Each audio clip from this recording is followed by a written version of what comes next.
Today I'm going to be replacing the hard lines that go to the rear seat heater core on this 98 Toyota 4Runner limited edition. I noticed now a couple weeks ago, this is my daughter's car, and she called me and noticed a coolant leak underneath the passenger seat. And when we got it home, we realized that, yep, the hard lines had rusted through. So I went in and just temporarily bypassed the hard lines. You can see the bottom one there where the hose clamp is still connected. That's where he's supposed to go, and this tube would go over here to that connection, and that tube would go over here to the top one of these hoses. So I just disconnected, bypassed it on the engine side over here, and just closed off the hard lines going to the rear seat heater core.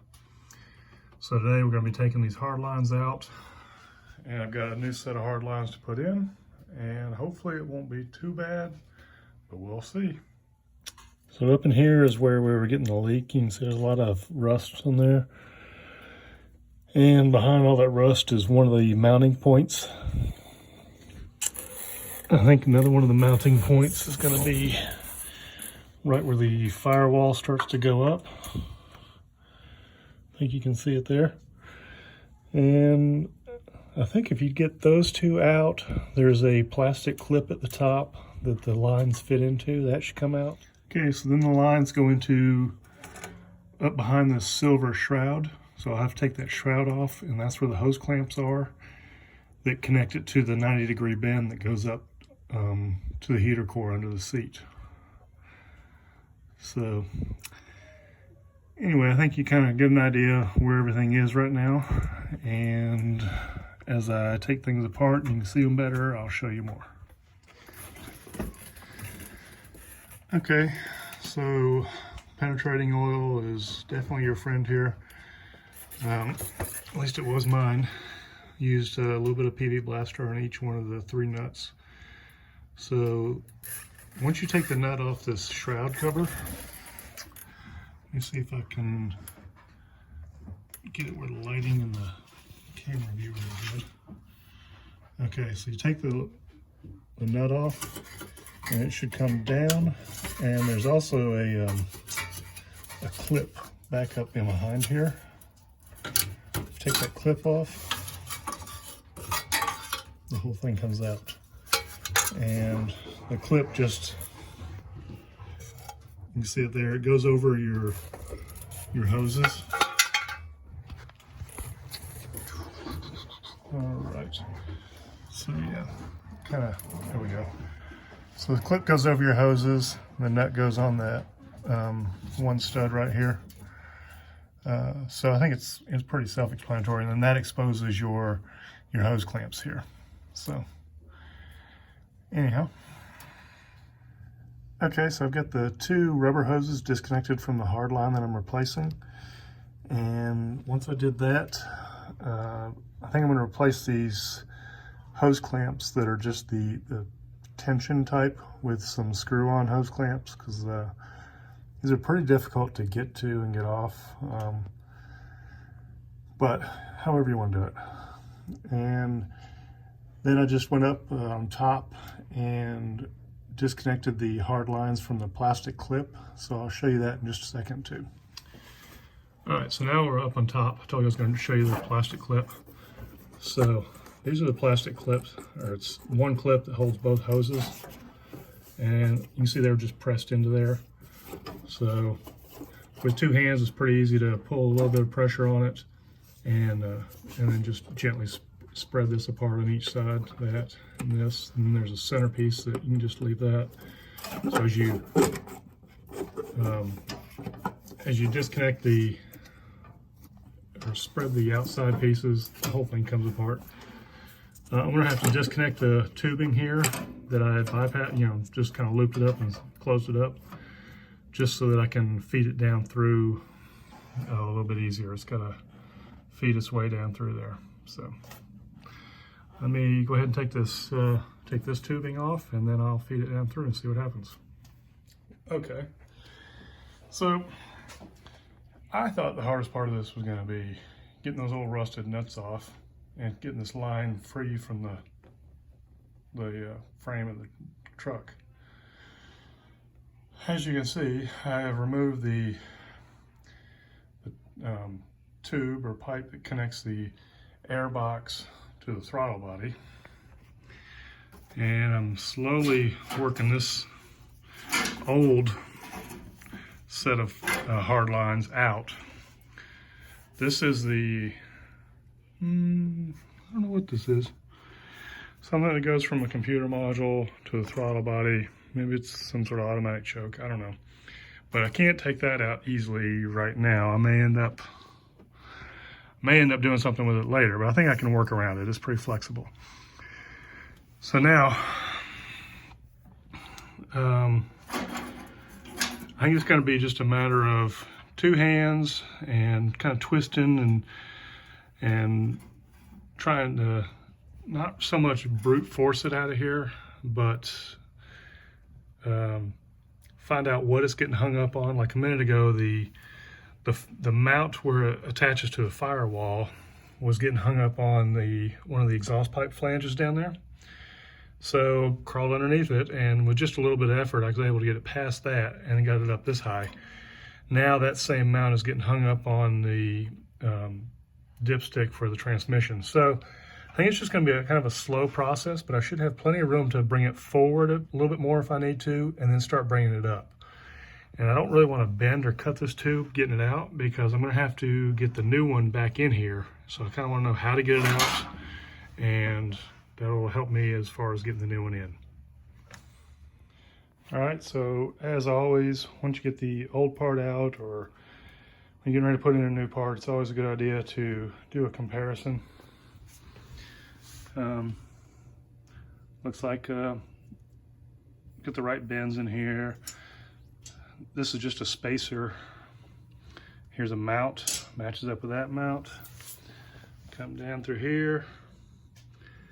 This mount is a little bit off, but I think we can make it work. Maybe I could have actually maybe bent this one, the old one, getting out a little bit, but I think we can make it work. And if I have to, I think I can loosen. Yeah, it's just a screw that compresses these together. So, like right there. So this being new and not rusted, if I need to, I can loosen it up and slide it a little bit if I have to. And then, of course, down here, this is the stud for the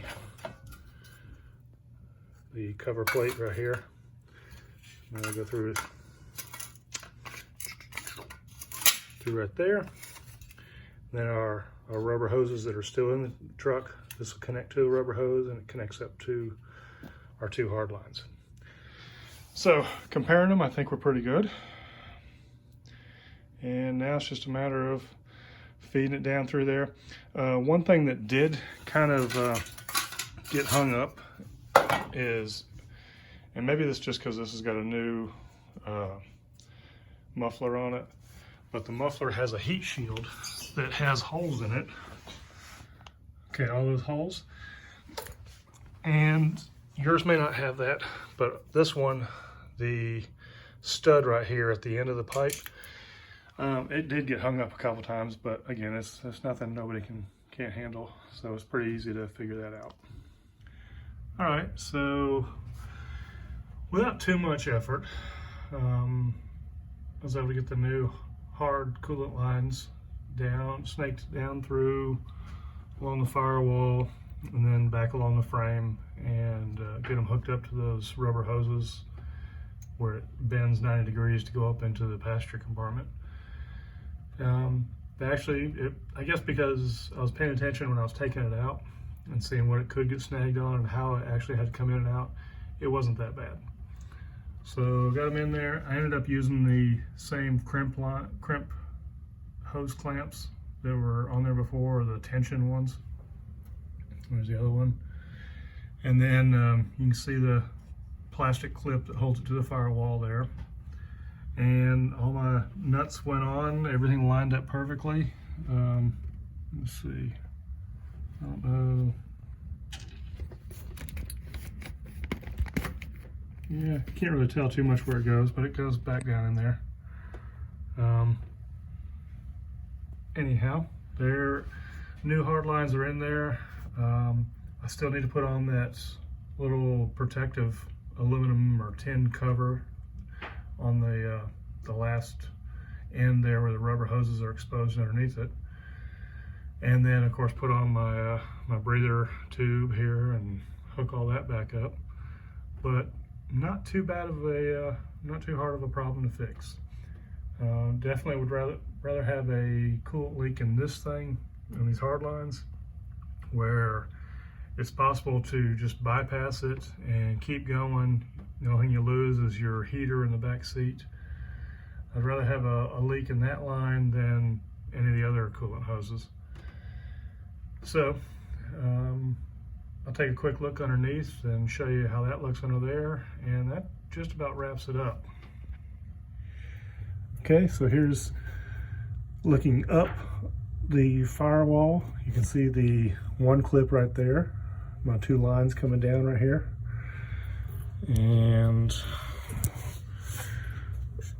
move you around the cross member. All right, and there's the other connection. Yeah, right up in there. I didn't have to move that clamp at all. Everything lined up perfectly. And it goes over, and this is where I've got to put the little metal housing on to protect the rubber hoses. So I'm going to do that. I went ahead and took the muffler clamp out that was in here not doing anything. We've got a new exhaust system on here within the past year or so, and they just didn't use that clamp. I went ahead and put the bolts back in there in case it ever needed to be reused. They could attach one there. But I think we're pretty good. So I will go ahead and put that cover on and then start it, top it off with any antifreeze if I need to.